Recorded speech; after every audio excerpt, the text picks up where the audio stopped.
Salut à tous, c'est Camille. Bienvenue sur ma chaîne dédiée à l'économie domestique, au nettoyage et à la propreté de la maison. Restez avec moi pour des conseils pratiques et efficaces. Donc, au sujet de la vidéo. Livia Cinabre, auteur Anna Mikhailova à lire 6 minutes. Publie le 15.01. 2022. Pendant la floraison, le clivia surprend les autres avec une haute flèche sur laquelle se trouvent de nombreux fleurons. Naturellement, tout cultivateur de fleurs voudra avoir le plus grand nombre possible de ces plantes. Un vase contenant une plante exotique peut être offert en cadeau à des personnes qui vous sont chères.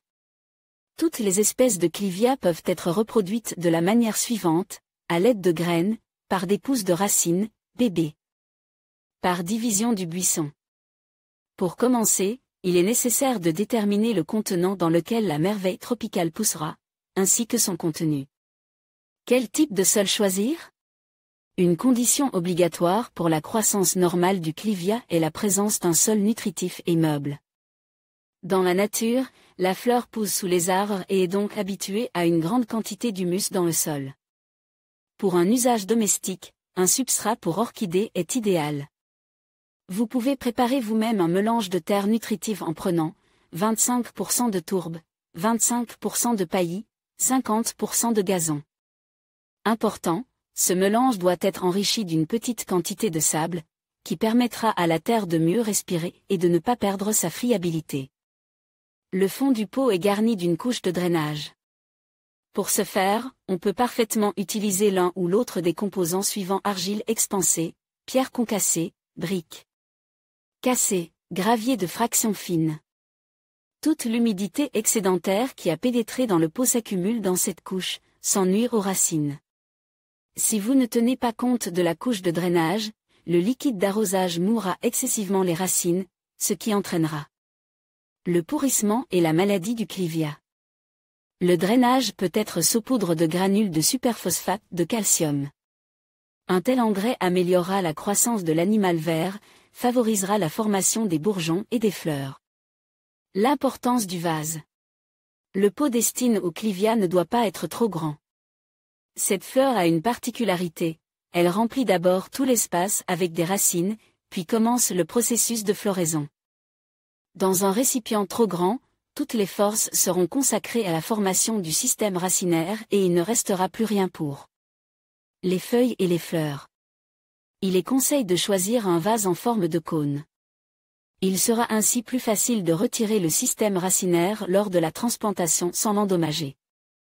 Le matériau utilisé pour le contenant est un plastique tout à fait approprié. Dans un tel pot, les trous de drainage sont faciles à réaliser. Le processus de culture du clivia à partir de graines. Cette méthode de reproduction est très appréciée des sélectionneurs. Pour obtenir des graines de clivia, il ne faut pas enlever la flèche après la floraison.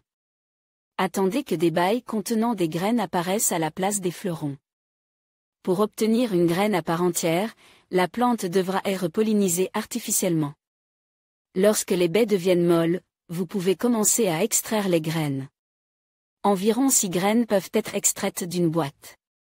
Attention! Les graines destinées à la reproduction ne peuvent provenir que de plantes âgées de plus de 8 ans. Les graines ne se conservent pas longtemps.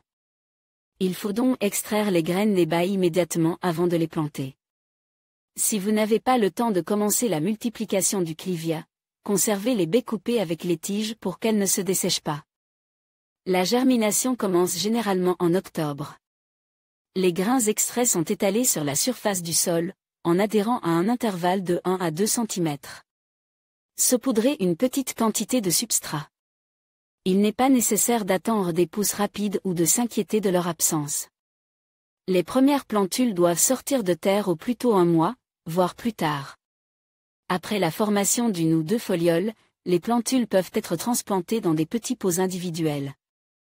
Leur diamètre ne doit pas dépasser 7 cm.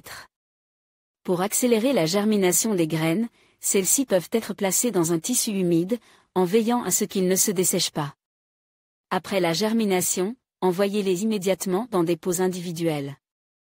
Dans un nouvel endroit, les petits clivia devraient pousser pendant 1 an. Pendant cette période, les plantes doivent former 4 à 6 feuilles. Ensuite, il faut les transplanter dans un récipient plus grand de 9 à 10 cm. Manipulez les racines avec beaucoup de précaution, car elles sont assez fragiles. Il est souhaitable de transplanter la plante en même temps que la motte de terre, afin de ne rien déranger. Au cours de la 2e année de vie, les clivias devraient ajouter environ 6 folioles. À cette époque, les plants sont transplantés dans des pots d'un diamètre de 13 cm. Au cours de la 3e année de vie, il est absolument nécessaire de prévoir une période de repos de 2 mois pour les animaux domestiques. En septembre, cessez d'arroser et réduisez la température de l'air en le déplaçant dans une pisse plus fraîche. Il est possible qu'après avoir remis le pot contenant le clivia dans une pisse chaude, la plante émette un pédoncule. La 3e année, l'ami vert aura encore 2 paires de feuilles. Si la floraison ne se produit pas au cours de la 3e année, ce n'est pas grave. Les plantes de 4 ans n'ont pas besoin d'être transplantées, mais une période de repos doit être organisée sans faute. En même temps, il faut la garder au frais, sans l'arroser, jusqu'à l'apparition d'une flèche. Ce n'est qu'après cela qu'il faut remettre la plante à sa place habituelle en prévision de la floraison. Comment multiplier le clivia avec des pousses de racines? Avec l'aide des enfants, un fleuriste amateur aura beaucoup plus de facilité à faire pousser de nouveaux exemplaires de clivia. En général, pendant la floraison, la beauté africaine commence à former de jeunes pousses. Celles-ci doivent être séparées du buisson principal et transplantées dans une sorte de coupe. Mais cela doit être fait lorsque le processus de floraison est complètement achevé. N'oubliez pas que les racines de l'ami vert sont assez fragiles, il faut donc en détacher les pousses avec beaucoup de précaution. Afin de ne pas endommager le système racinaire. Si les fils s'en cassent, saupoudrez-les immédiatement de charbon de bois. Attention! Choisissez des plants à 4 feuilles. Ce n'est que dans ce cas que l'enracinement de la pousse est garanti. Choisissez des pots pour les enfants jusqu'à 7 cm. Pour qu'ils s'enracinent le plus rapidement possible, remplissez les vases de sable grossier, qu'il faut humidifier très souvent.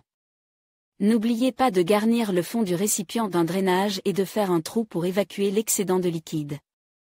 Si l'on utilise la méthode de propagation ci-dessus, on peut s'attendre à ce que les jeunes plantes fleurissent au bout de 2 à 3 ans. Pendant les 2 premières saisons, les jeunes plantes n'ont pas besoin d'une période de dormance. Ils sont encore en train de développer leur système racinaire et leur masse verte. Cette période doit être suivie d'une période de dormance en automne et d'une floraison en hiver. Multiplication par division de buissons. Le clivia doit être transplanté dans un pot plus grand environ tous les 3 à 5 ans. C'est à ce moment-là que vous pouvez augmenter le nombre de plantes. Voici comment procéder: diviser le système racinaire de l'animal en 2 parties. Saupoudrer l'endroit de la coupe avec du charbon de bois. Plantez les morceaux de plantes dans des pots différents. N'arrosez pas pendant 3 jours. À partir du 4e jour, vous pouvez recommencer à arroser, mais avec parcimonie. Avec cette méthode de propagation, les 2 parties du clivia ne lanceront pas de flèches pendant plusieurs années. Quelle est la meilleure méthode à utiliser? Les 3 méthodes de reproduction ont droit à la vie, ayant chacune leurs caractéristiques et leurs avantages. Avec la méthode des graines, vous obtiendrez beaucoup de jeunes plants à la fois. Mais vous devrez peut-être attendre la floraison pendant un certain temps, car les jeunes clivias ont besoin de beaucoup de temps. Pour passer du stade de plant à celui de buisson adulte. Vous verrez probablement la première tige florale après 4 ans. En outre, il n'est pas possible de produire des clivias à partir de graines sans pollinisation. Cependant, si vous pollinisez 2 variétés différentes d'amaryllis, vous pourrez développer votre propre type d'hybride. Le clivia, cultive à l'aide d'un rejeton, peut, dans des conditions favorables, fleurir en 2 ans. Mais comme il n'y a pas beaucoup de rejetons, vous ne pourrez pas obtenir une serre fleurie complète. En utilisant la méthode de division du système racinaire, préparez-vous au fait que vous obtiendrez 2 clivias non florifères. Dans ce cas, le processus de floraison sera retardé de 3 à 5 ans. Vous pouvez choisir n'importe laquelle des méthodes de multiplication pour un usage domestique. Si vous faites un peu d'effort, vous obtiendrez certainement le résultat souhaité, vous créerez un jardin d'hiver sur un simple rebord de fenêtre.